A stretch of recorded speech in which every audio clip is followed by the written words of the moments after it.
السلام علیکم ناظرین، میں ہوں احسن رضا اور آپ دیکھ رہے ہیں لرن فارسی ود احسن۔ آج ہم فارسی زبان کے قوانین کو شروع کر رہے ہیں۔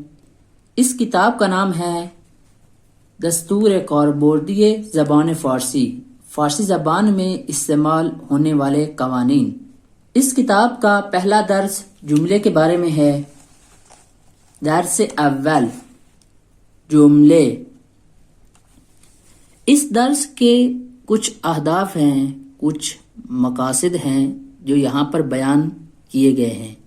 پہلا مقصد آشنائی با جملے، جملے کا تعارف و انواع آن اور اس کی اقسام، از نظر مفہوم و پیغام، کس لحاظ سے؟ مفہوم کے لحاظ سے اور پیغام کے لحاظ سے۔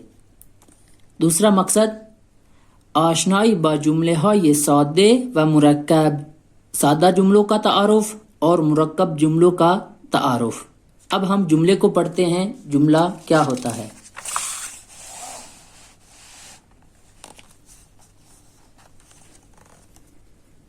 جمله، ما در گفتار خود معمولاً از جمله ها استفاده میکنیم، کہتے ہیں کہ ہم اپنی گفتگو میں معمولاً جملوں کو استعمال کرتے ہیں، یعنی پیام، خبر، مقصود و منظور خود را با جمله به دیگران منتقل میکنیم۔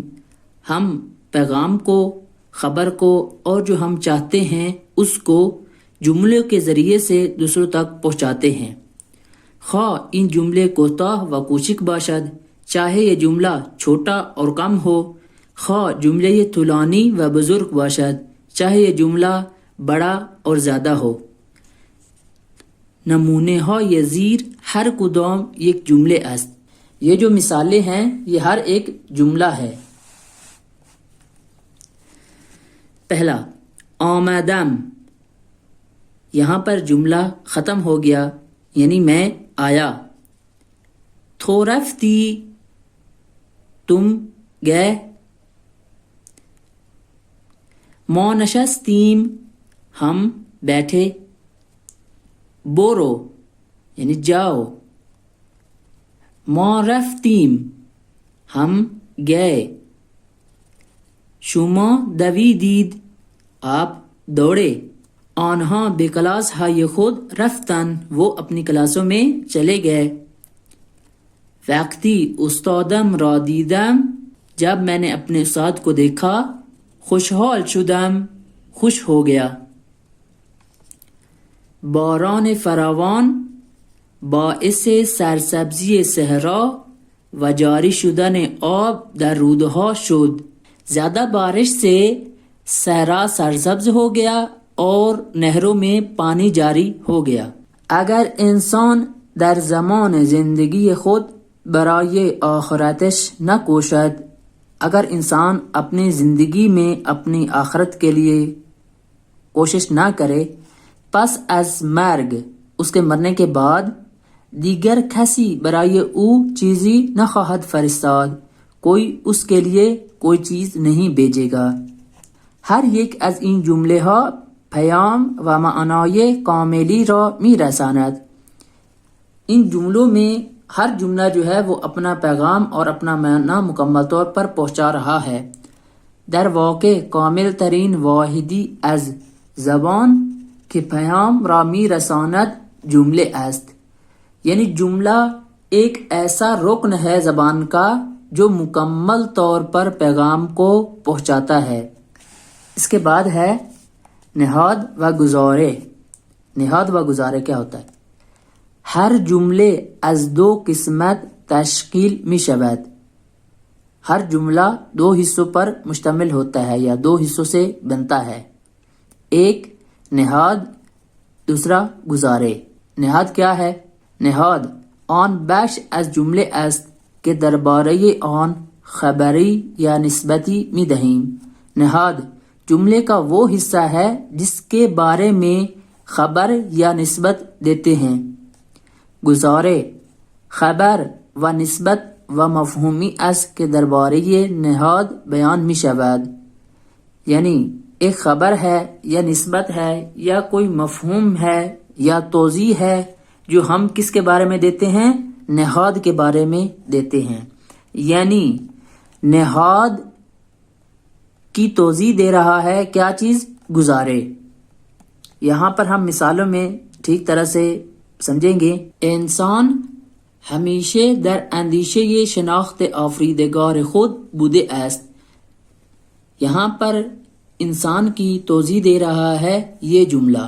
ستون دین است. کیا چیز؟ نماز. نماز ستون دین است. نماز دین کا ستون ہے. یہاں پر ستون دین توضیح دے رہا ہے نماز کی. ما در کلاس درس نشسته ایم. ہم درس کی کلاس میں بیٹھے ہیں. کون بیٹھا ہے؟ ہم. یہاں پر ما کی توضیح دے رہا ہے یہ جملہ. تو در کدام کلاس درس میخوانی؟ تم کس کلاس میں درس پڑھتے ہو؟ تم کس کلاس میں سبق پڑھتے ہو؟ یہاں پر تو کی توضیح دے رہا ہے یہ جملہ. اب ہم ان مثالوں میں نہاد اور گزارے کو مشخص کریں گے کہ نہاد کون سا ہے اور گزارے کون سا ہے. تمرین: نهاد و گزاره جمله های زیر را مشخص کنید. زندگی انسان ها روز به روز آسانتر می شود. کیا چیز ہر روز آسان سے آسانتر ہوتی جا رہی ہے؟ زندگی انسان ها، انسانوں کی زندگی. یہ انسانوں کی زندگی یعنی یہ زندگی انسان ها نہاد ہے اور باقی سب گزارے ہے. مهربانی زندگی با همدیگر را شیرین می کند. مہربانی جو ہے یہاں پر نہاد ہے اور باقی سب جملہ ہے گزارے. انسان عاقل اسراف نمی کند. کون اسراف نہیں کرتا؟ انسان عاقل. انسان عاقل کیا ہے؟ نہاد ہے، باقی گزارے. یکی از گران بہاترین نعمتهای خدا منابع زیر زمینی است.